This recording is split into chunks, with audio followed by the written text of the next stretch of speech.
On va retrouver Dr Assoua Possalé Kambé du côté de la Belgique. Alors, Dr Assoua, les autorités malgaches, il faut le dire concernant précisément le Covid organique, on dit qu'elles souhaitent que le Covid organique soit pris non seulement à titre préventif, mais ils ont également confirmé qu'une tendance vers son efficacité en tant que remède curatif est observée à partir des essais cliniques. Et pourtant, l'OMS continue de pointer du doigt l'absence de preuves scientifiques concernant ce remède. Qu'est-ce que vous en dites, vous, en tant que docteur, en tant que médecin, docteur Assoua? Mais bonsoir, je ne vais pas être longue. L'OMS est dans son rôle. Et il faut comprendre, pour comprendre la position de l'OMS, il faut comprendre qui finance l'OMS. L'OMS, l'Organisation mondiale de la santé, qui a évolué dans le temps depuis sa création, a été récupérée aux mains de financiers. L'OMS actuellement est financée en partie par les USA qui apportent une contribution d'environ 893 millions de dollars par an. Ensuite vient la fondation Bill et Melinda Gates qui sont à 530 et quelques millions par an. Tout de suite après vient une fondation appelée Gavi, mais qui n'est rien d'autre qu'une association de fonds privés contrôlée et créée par la fondation Bill et Melinda Gates et qui apporte à son tour près de 370 millions. Donc rien que la fondation Bill et Melinda Gates dépasse même les premiers contributeurs en pays, à savoir les USA, à hauteur de près de 900 millions d'euros. Ensuite viennent le Royaume-Uni et puis viendra l'Allemagne. L'Afrique finance-t-elle l'OMS? Est-ce que l'Afrique a son mot à dire dans l'OMS? Déjà, l'Afrique n'a même pas de place au niveau du Conseil de sécurité de l'ONU. Voilà un continent de 1,2 milliard d'habitants avec avec près de 52 pays. 52 pays, avec la plus grande surface continentale sur la Terre, mais qui n'a pas de mot à dire au niveau de l'ONU, au niveau de l'OMS, au niveau des autres organismes qui découlent de l'ONU.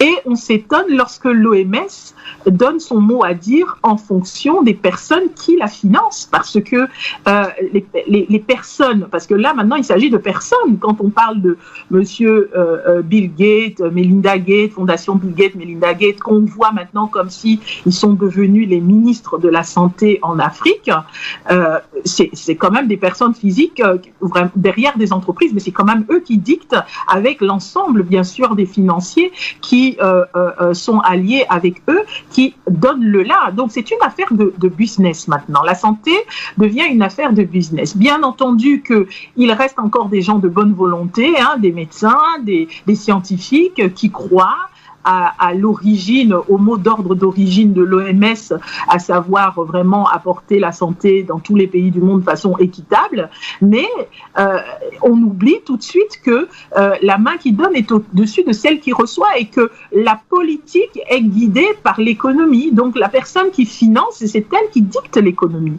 Alors qu'est-ce qui se passe? C'est que la plupart de ces fondations, la fondation Bill et Melinda Gates, se sont investies massivement dans tout ce qui est vaccination en masse en Afrique, dans tout ce qui est prise en charge de la santé, de la reproduction en Afrique, dans ce qui est de l'assainissement plus de la pharmacie ou des sciences pharmaceutiques en Afrique. Et donc, si vous remarquez, vous n'avez qu'à faire le tour un peu du tout. La plupart des pays africains ont un ministère de la Santé qui écoute d'abord tout ce qui est dit par l'OMS. Donc, ce qui veut dire que les pays africains, avec leur ministère de la Santé, écoutent d'abord ce que M. Bill et Melinda Gates diront, donneront comme conseil. Et qu'est-ce qui se passe? C'est que ces associations, ces fondations sont en grande connivence avec le Big Pharma. Le Big Pharma, c'est l'ensemble de toutes ces industries qui sont censées produire les médicaments Bon, des médicaments qui sont utiles, mais d'autres médicaments qui sont là, en fait, quand on produit les médicaments, c'est pour les vendre. Donc, c'est pour se faire de l'argent dessus. Donc, ça devient aussi un business. Donc, on a beau dire qu'il y a des médicaments qui sont là, oui, pour soigner, mais ce qui intéresse ces entreprises qui investissent dans la question du médicament, donc de la pharmacie, de l'ensemble pharmaceutique, c'est de se faire de l'argent dessus. Et s'il y a bien un business qui rapporte beaucoup en Afrique, qu'on se le dise de façon claire, c'est celui de la malaria, c'est-à-dire du paludisme. Voilà un continent, parce que le paludisme, c'est quand même la plus grande endémie parasitaire au monde, qui tue près de 500 000 personnes par an, et dans ces 500 000 personnes par an, il y a près de 450 000 qui sont en Afrique. Il y a le paludisme en Amérique latine, il y a le paludisme dans les pays de l'Asie du Sud-Est, il y a aussi le paludisme dans les pays du Moyen-Orient, mais il n'est pas à un taux autant élevé qu'en Afrique. En Afrique, il y a près de 90% des personnes, les zones impaludées se trouvent à 90% en Afrique. Et les pays les plus impactés, ce sont les pays à plus forte population, comme par exemple le Nigeria, et la RDC. Donc, voilà des pays qui sont comme des endroits, des laboratoires à ciel ouvert où on vient expérimenter les choses pour pouvoir expérimenter des vaccins, des médicaments, pour se faire aussi du business. On ne cherche jamais réellement une cure définitive. On cherche, on fait des expériences, on parle même des protozoaires qui sont génétiquement modifiés, soi-disant pour permettre à ce que on puisse mieux les contrôler pour faire des vaccins, mais qui en fait peuvent entraîner des résistances à des médicaments, et on ne fait que changer les médicaments. Pour revenir à la question de l'artémisine, alors, on a une plante qui est utilisée depuis près des millénaires dans la pharmacopée chinoise. Donc, dans sa base au niveau de la Chine, et qui est même qui pousse aussi en Afrique, on parle de l'Artemisia annua, donc l'armoise annuelle. Mais il y a aussi l'Artemisia afra qui pousse en Afrique. Ces deux plantes à elles seules suffisent à guérir le paludisme, à soigner le paludisme, et ça a été démontré plusieurs fois. Alors les gens sont en train de s'émouvoir et disent mais pourquoi nous n'avons pas des études? Mais écoutez, pour faire des études, lorsque on parle de maladies de plantes, pour savoir si il y a des principes actifs au niveau de certaines plantes ou de médicaments qui agissent au niveau des maladies, il faut financer ces recherches. Et la plupart des financements, qui financent les recherches lorsque l'on parle de recherche de laboratoire? Ce sont les laboratoires. Est-ce que l'Afrique a des laboratoires pour financer des recherches qui se trouvent en leur sol? Non, la plupart des recherches sont financées par les grands laboratoires et qui ont des intérêts. Lorsqu'ils financent une recherche, c'est pour ensuite gagner quelque chose en retour avec la fabrication d'un médicament. Avec l'artémisine, qui est cette plante qui est connue depuis des millénaires et qui soigne le paludisme, donc la malaria, depuis en Asie, voilà une plante qui était déjà utilisée par la médecine chinoise traditionnelle depuis longtemps. Il y a une anecdote, pas une anecdote, mais une histoire bien connue, c'est celle de la guerre du Vietnam, où on avait les armées, les soldats, les militaires du Viet Cong qui étaient en train de mourir au combat à cause de la malaria face aux Américains qui, eux, avaient la chloroquine, puisque voilà encore une autre synthèse d'une plante, celle de la quinine, de l'écorce de quinine, qu'on a transformée et qu'on a fait devenir en chloroquine. Mais du coup, les Américains avaient la chloroquine pour se prémunir de la malaria sur le terrain pour combattre les Vietnamiens, et les Vietnamiens étaient en train de mourir au combat. Il a fallu que Ho Chi Minh puisse faire appel à Mao Tse-tung et lui demander s'il n'avait pas dans sa pharmacopée, dans sa médecine traditionnelle ou quelque part chez lui, un remède qui pourrait aider à ces soldats du Viet Cong de pouvoir se battre et combattre les Américains. Alors du coup, on a fait sortir l'artémisine, l'Artemisia annua. Il a dit oui, on a cette plante. Il y a un nom chinois, excusez-moi, je l'ai oublié. Je pense que c'est Qingkao. Mais voilà, cette plante était là. Ils ont dit on a cette plante, on va la faire en tisane. Vos soldats vont la boire. ils étaient en temps de guerre. Et comme on dit en temps de guerre, on n'a pas le temps de dire oui, on a cette plante, on va essayer d'élaborer, on va d'abord faire des études, attendez que vos soldats puissent mourir au combat pendant 6 mois. Nous, on va attendre de faire des études de 6 mois, 1 an, 2 ans, et puis on verra si cette plante marche bien. C'était en temps de guerre. Ils ont dit cette plante est utilisée depuis près de 2000 ans. On va vous la donner et si ça marche, tant mieux. Et ça marchait. Et c'est comme ça, des gens même, ils se murmurent que c'est en fait grâce à la tisane d'Artemisia que les soldats ont pu regagner du poil de la bête pour pouvoir combattre les Américains. Qu'est-ce qui se passe? Avec les firmes du Big Pharma, ils ont extrait, puisque au moment où il y a eu cette guerre, puisque tout part de là, Big Pharma et toutes les entreprises en fait pharmaceutiques ont jeté un coup d'œil à cette avancée de l'armée des Viet Cong qui ont pu combattre les Américains grâce à cette plante. Ils ont étudié cette plante. Il y a eu tout un projet qui a été fait dessus, et du côté des Chinois, mais aussi du côté des Américains. Tout le monde s'y est mis. On a pu extraire un extrait de cette plante qu'on appelle l'artémisinine. L'artémisinine est cet extrait qui est dorénavant utilisé pour fabriquer la plupart des médicaments qui sont des antipaludéens à base de l'extrait de l'artémisine. Nous avons ainsi le coartésian, l'artéméter, nous avons tout plein. Si je vous fais sortir la liste de tous les médicaments antipaludéens à base d'artémisine, vous aurez une liste de près de 20 médicaments. Le seul problème, c'est quoi? C'est que le protozoaire du paludisme, Plasmodium falciparum, qui est le plus solide et le plus vigoureux, le plus méchant, qui entraîne même le neuropaludisme, arrive à s'adapter facilement à cette artémisinine. Alors du coup, on est obligé de l'assembler, de la combiner, cette artémisinine, avec d'autres antipaludéens. On a tout essayé avec les kinimas, les flavokines, les nivaquines, les palutaires. Ça, vous connaissez toutes ces plantes, tous ces médicaments qui ont été faits à base de l'écorce de quinine. Ensuite, on est passé aux antipaludéens à base d'artémisinine, mais même ça, il y a eu des résistances. Alors du coup, la plupart des médicaments aujourd'hui antipaludéens à base de l'artémisinine sont appelés des ACT, c'est-à-dire des artémisinines combinated therapy. Donc, c'est-à-dire toujours de l'artémisinine avec une thérapie à côté. Et pourtant, il y a des chercheurs qui n'arrêtent pas de dire que vous n'avez pas besoin d'utiliser qu'un seul extrait de l'artémisia. La plante en elle-même contient près de 20 ou 25 principes actifs qui déjà luttent contre le paludisme. Si bien que récemment, en 2018, une étude chinoise a démontré qu'il y avait même minimum 3 principes actifs qui luttaient contre le paludisme à l'intérieur de l'Artemisia annua. Pourquoi je vous parle de paludisme? Parce que c'est un business lucratif.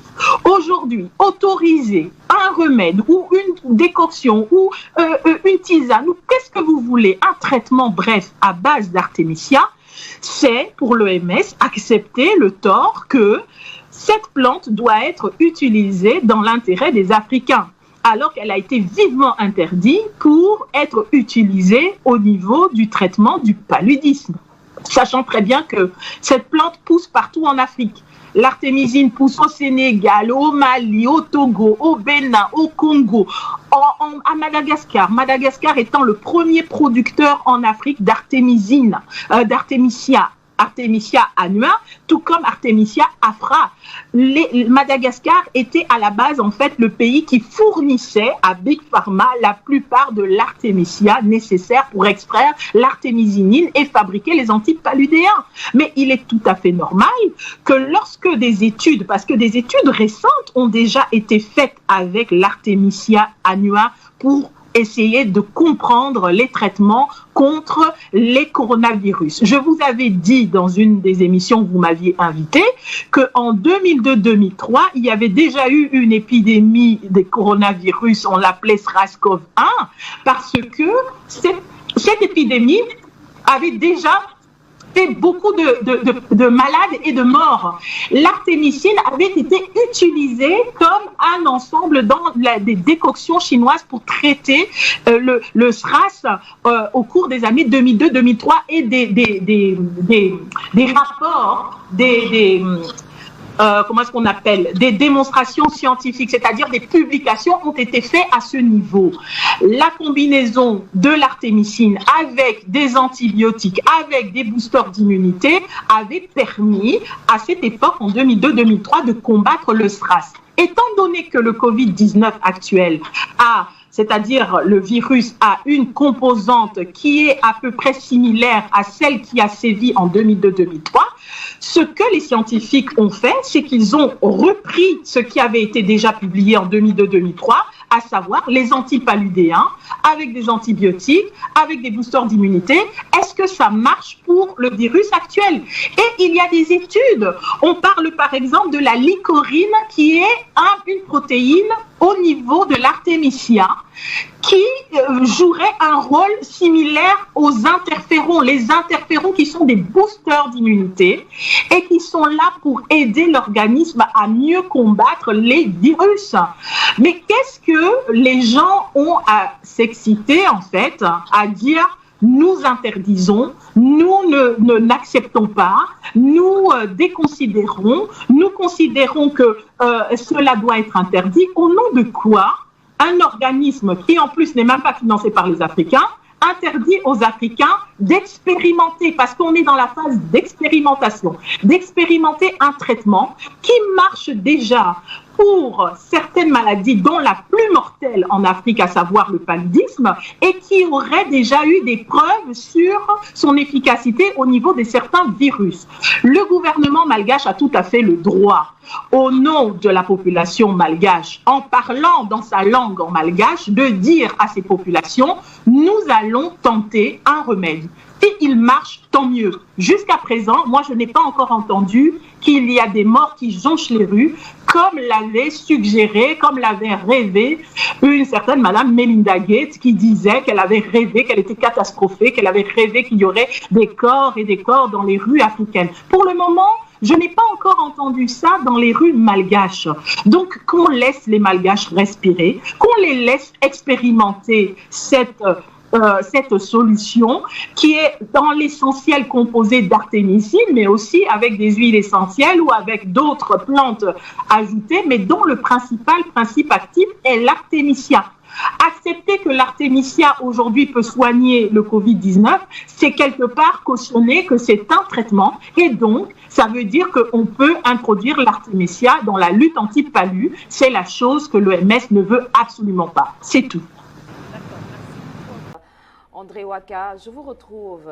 Le Covid organique, Dr André Waka, on a parlé tout à l'heure un peu en off sur cette solution africaine que vous revendiquez également sur nos plateaux. Mais de quoi s'agit-il exactement avant de rentrer dans le fond même de notre thématique de ce soir? En fait, ce que je peux dire, c'est que ce que nous apprécions de ce président, c'est son courage. C'est tout simplement. Parce qu'il y a 1000 solutions pour résoudre ce problème. Le coronavirus, c'est le virus, c'est la maladie la plus légère que nous n'avons pas pu imaginer. Et la publicité qui est autour nous impressionne. Or, son courage bouleverse un peu l'ordre mondial. Parce qu'il vient de démontrer là. Je disais la dernière fois que ce combat a existé entre Louis Pasteur, il y a des années, et Beham, concernant le microbe. Quand Louis Pasteur démontrait que le microbe était un gros problème pour l'homme, Beham les a dit que non, le microbe n'est pas un problème de l'homme. C'est plutôt le terrain. Si le terrain est favorable au développement de microbes pathogènes, il va se développer. Par contre, si nous voulons soigner le palu, il faut assainir le terrain, de façon que le microbe soit incapable de se mouvoir. Or, il se passe donc qu'aujourd'hui, le combat là est revenu entre l'OMS et le président malgache. Le président malgache a fait comprendre que la nature n'a pas besoin de guerre. On ne fait pas la guerre dans la nature. La nature a besoin d'équilibre. C'est-à-dire, qu'est-ce qu'il faut faire? Le président malgache a dit que nous devons assainir le terrain de nos organismes et le Covid n'aura pas la possibilité de se mouvoir. Or, l'OMS lui fait comprendre que non, il faut plutôt faire la guerre au virus. Lui dit que non, votre solution est petite. C'est pour ça qu'en voulant faire la guerre au virus, Comment on ne peut pas faire la guerre sur un terrain sans détruire le terrain? C'est pour ça que le terrain est détruit exagérément en Occident et les gens meurent en quantité. Et le président Magal a fait comprendre que voilà la méthode. Or, c'est des solutions que l'Afrique a toujours proposées pour le diabète, pour la tuberculose, pour le cancer, pour tout. Et que l'Occident a réussi à amadouer l'Africain, à ne pas croire à ce procédé. Aujourd'hui, nous le démontrons par tous les moyens, puisque ce médicament agit comment? Il crée l'équilibre dans le corps humain et rend le potentiel hydrogène basique. Or, le Covid ne pouvant pas se mouvoir dans ce milieu, n'a pas possibilité de se développer. Je vous ai dit, le Covid-19 va finir sans tuer un fou en route. Parce que deux choses produisent l'acidité. La plus grande source d'acidité, c'est l'état d'esprit. Et la deuxième, c'est les supermarchés, les aliments dénaturés, que le monde nous a appris comment on peut enlever de la substance minérale dans un élément, et l'aliment devient acide, favorable au développement. Or, le fou, puisqu'il n'utilise pas, il n'a pas de problème de stress, il n'a pas de problème de déséquilibre, ce n'est que les aliments là. Or, les aliments participent à déséquilibrer notre corps à 10%. Oui. Alors, son état d'esprit reste stable et le Covid-19 n'a pas la possibilité de se développer dans son organisme.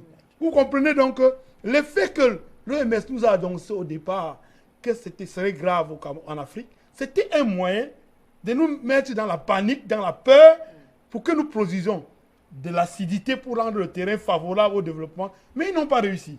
Nous avons tout fait pour que cela ne marche pas. Donc, ce que nous pouvons dire, c'est que le monde est en train de retrouver le vrai chemin de la science.